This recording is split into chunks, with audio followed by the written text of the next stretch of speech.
It's all very preliminary right now, but I'm going to actually take a step to the side here. I'll show you what's going on right now. Police are asking residents questions right now. As you can see, they're interviewing them in their garage. They've been walking in and out of the home, taking pictures. Some have had gloves on, gathering evidence. They say that when they try to get offenders up these stairs, and then they have to get them through a series of doors when they bring them in, it can be challenging.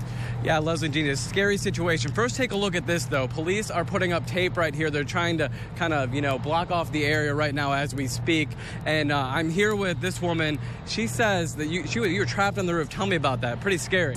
And being on Christmas Eve, this is just a heartbreaking story. And I'm here live with the owner, Robert Tripp. Robert, tell me what you were doing when you heard about the fire. Leslie and Jean, if you take a look behind me, look at this vehicle. This green Camaro crashed into one of the buildings here at the New London Fire Department.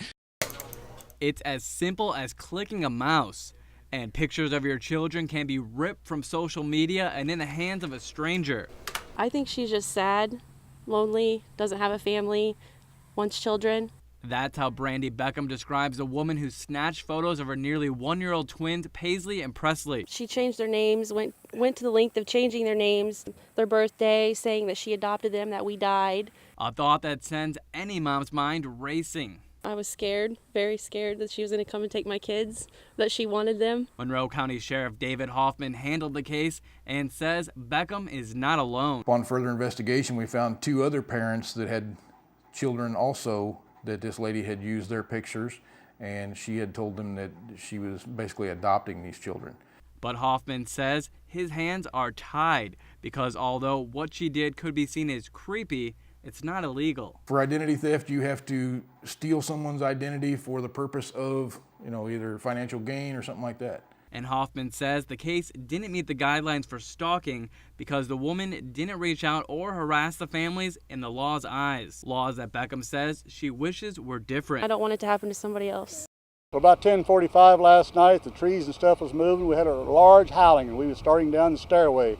As we were starting down the stairway, that's when the roof left. The high winds tore two large parts of Greenberg resident Pete Mayfield's roof, leaving gaping holes by his kitchen and his bathroom. This is a terrible mess because the roof was gone, all the water settled in there, and the ceiling started falling. Pieces of ceiling cover Mayfield's entire home like a blanket of dirty snow, and utility poles blanket his backyard. I just couldn't believe it because we didn't hear no roar like a tornado or anything at home. It's just a straight wind. And as you continue down Highway C, the destruction left by the storm is visible everywhere, like here at Lowell Wood's property. Wood says he didn't think the storms were that severe until he received a call from his tenant. And she called and said the doors are off of the shed right by the house, and said you might want to come over and look around. And when he arrived, he saw pieces of his machine shed sprawled out onto this cornfield. And this building here was a 40 by 60 foot building, and is only about 7 years old. For both Mayfield and Woods, there's a long road of cleanup ahead, but there's always a silver lining. So everybody was safe. Yeah, everybody was safe.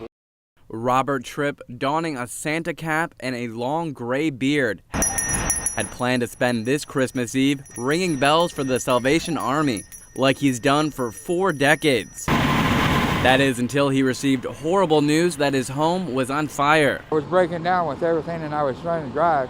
It was pretty hard to drive with tears flowing out of my eyes and everything. A call come in at 10:20 this morning, fully engulfed.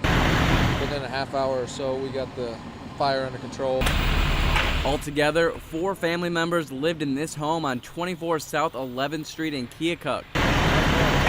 Losing a home on Christmas Eve is enough to devastate anyone. But for Tripp, this wasn't the worst news he's received this month. I just lost my wife about 3 weeks ago, and it's not been a good time. Talk to Tripp for a short time, and you'll hear him talk about his strong faith. The only thing he says that's keeping him going. I'm still alive and I'm still kicking.